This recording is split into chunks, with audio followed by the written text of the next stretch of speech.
Itinéraire, itinéraire, itinéraire. Voici les zones d'ombre où sommeillent les tourments. La peur d'être, de sentir, de devenir. De savoir qu'on est des êtres de passage dans un univers de passage.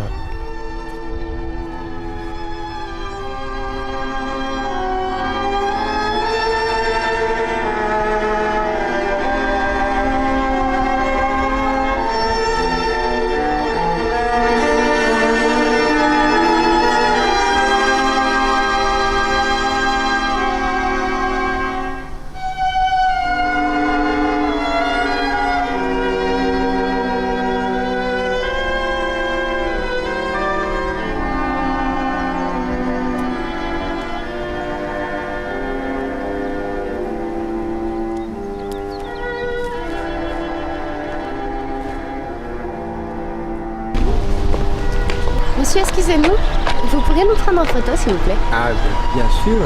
Oui. À l'instant.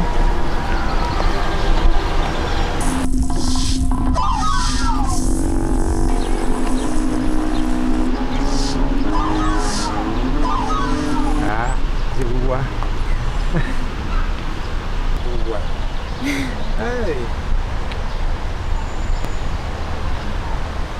Voilà. Ah, vous êtes très belle là. Merci. Ah, vous êtes italienne? Non, non, non. Française de Marseille? Non.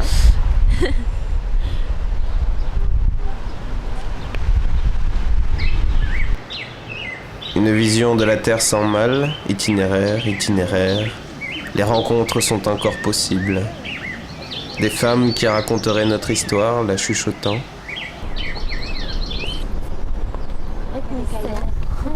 Les devenirs animaux ne sont pas des rêves ni des fantasmes. Ils sont parfaitement réels. T'as vu le masque? Ouais, il était super beau. Il est beau, hein? Bien, une belle peinture. C'est un caïman. Ah ouais, Ouais. un caïman de d'où? Enfin, tu sais d'où ça vient? Bah écoute, c'est des espèces de crocodiles d'Amérique latine. D'Amérique latine. Et c'est marrant parce que c'est un animal en fait qui revient dans plusieurs mythes. Tu sais, les mythes, c'est d'une façon ou d'une autre des histoires qui sont là pour mettre de l'ordre dans la société. L'individu qui rentre dans une société essaye d'expliquer plein de choses de la réalité qu'il ne saisit pas. Parce que la réalité est tout sauf rationnelle en fait. On a beau dire, on a beau essayer de se tranquilliser en donnant des sens rationnels et ça ne l'est pas. Et le mythe en fait, ce que fait, c'est d'une part, mais pas que ça, expliquer certaines choses de la nature que l'homme a du mal à saisir vraiment dans son conscient. Donc d'une certaine façon, c'est le mode de transmission de génération en génération pour expliquer certaines choses qui fonctionnent. Mais c'est religieux ou... Bah, les religions viennent après. Ouais. Les religions, c'est après un rapport qui est plus concret. C'est-à-dire, la religion, c'est essayer de se donner des réponses. Alors que le mythe, non. Le mythe, c'est pas des réponses. Le mythe, c'est essayer de structurer des choses, de comprendre ou alors peut-être pas comprendre. Et alors, il y a plein de symboles comme ça qui s'entrecroisent. C'est en fait comme s'il y avait une grammaire parallèle en bas, tu vois, de la réalité. Oui, c'est ça. Un langage commun dans plein d'endroits. Soubassement. Voilà, qui sont sous la quotidianité, mais qui donnent la force de vivre d'une certaine façon ou d'une autre. Et qui expliquent aussi plein de choses sociales, de comment vit l'homme par rapport à la nature, par rapport à ses peurs intimes, par rapport à ses joies aussi, qui ne sont pas explicables d'autre façon. Après, les mythes ne sont jamais les mêmes. Et alors, il y en a qui se transforment, mais qui ne durent pas. C'est des histoires et c'est des personnages. C'est des personnages. Mais alors, les Imaginaires. personnages sont souvent des symboles de choses différentes. Tu vois. Vuelvo al jardín de la infancia, al sexo de las flores, a sus cavidades y filamentos, a los secretos adentros que exploramos. La persecución de una luna demasiado plena sitiaba nuestros pasos. En la corola abrupta de la flor, el ojo desmesurado capta el vértigo. Vuelvo a la flor impúdica, a su parpadear de mariposa, al líquido azúcar de su sépalo, a su cadáver de tul de bailarina exhausta. Vuelvo al celo de la flor, al batir de alas de la avispa, a su veneno inyectado en el cerrojo de mi sangre. C'est fini. Tu peux y aller.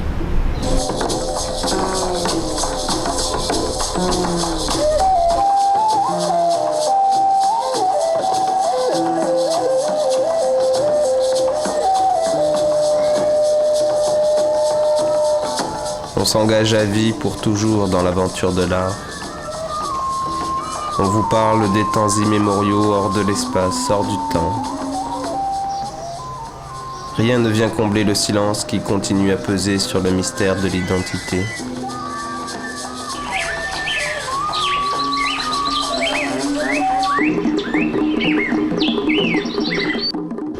Oui, tous les devenirs sont moléculaires.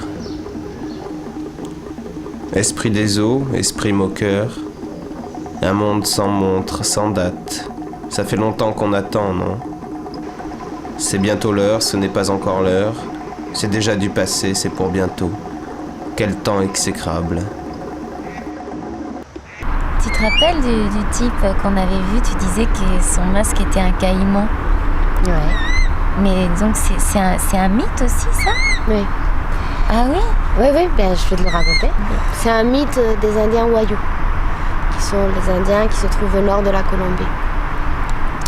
Et ce mythe parle d'un être qui habite près du lac et qui, tous les soirs, sort quand on se balade près du lac, comme celui-ci. Si on regarde bien, on peut voir des yeux rouges dans la soirée. Et en fait, cet être, s'il voit une femme seule, il engrosse en fait. Non seulement il engrosse les femmes, mais il engrosse aussi les hommes. Aussi les hommes? Ouais. Et en fait, ce qui se passe, c'est que la personne qui est engrossée par lui, au moment de l'accouchement, donc son ventre devient tellement énorme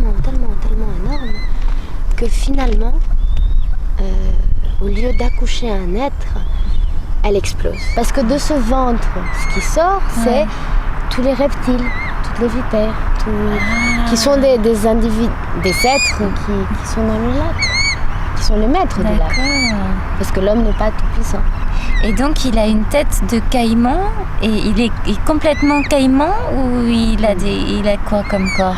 Keralia, il a juste des yeux de braise. Ah, juste des yeux de braise. Et c'est aussi un homme caïman, mais en fait, Keralia est la base d'un autre mythe qui est celui de l'homme caïman.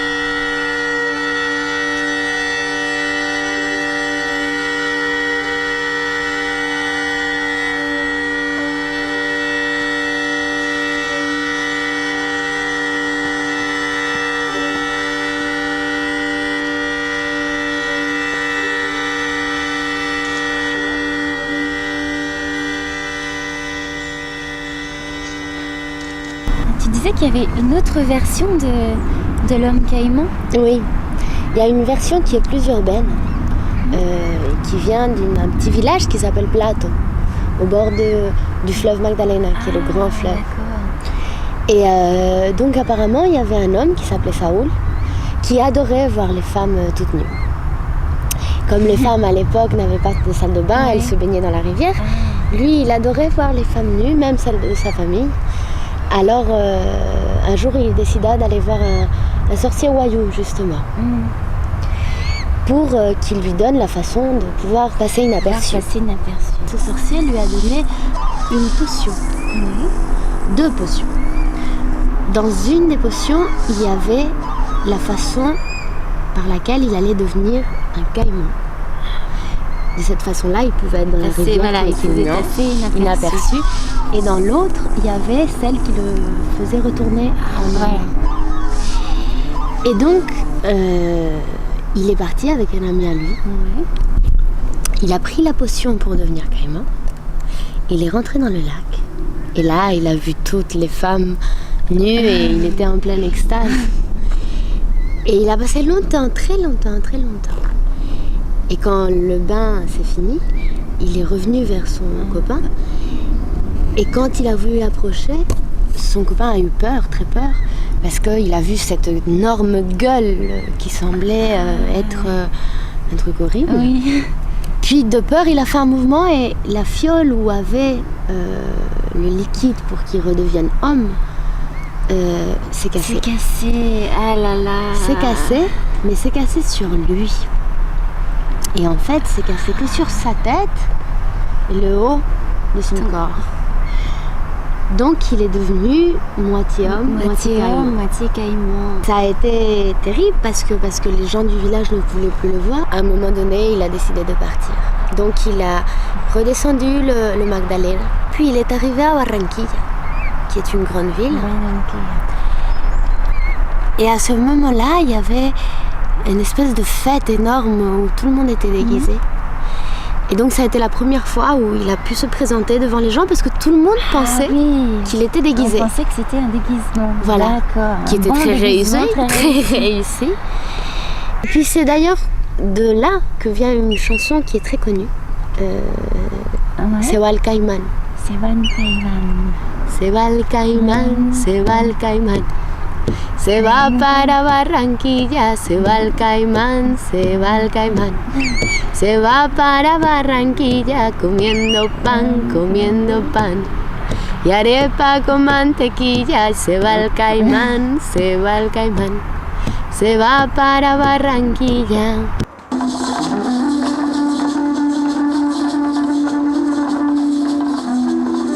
Cette folie du voir, insatiable désir de trouver la confirmation de l'intuition profonde que tout est fugitif, tout est un devenir. Créer un mythe à partir de notre vie actuelle, voilà le sens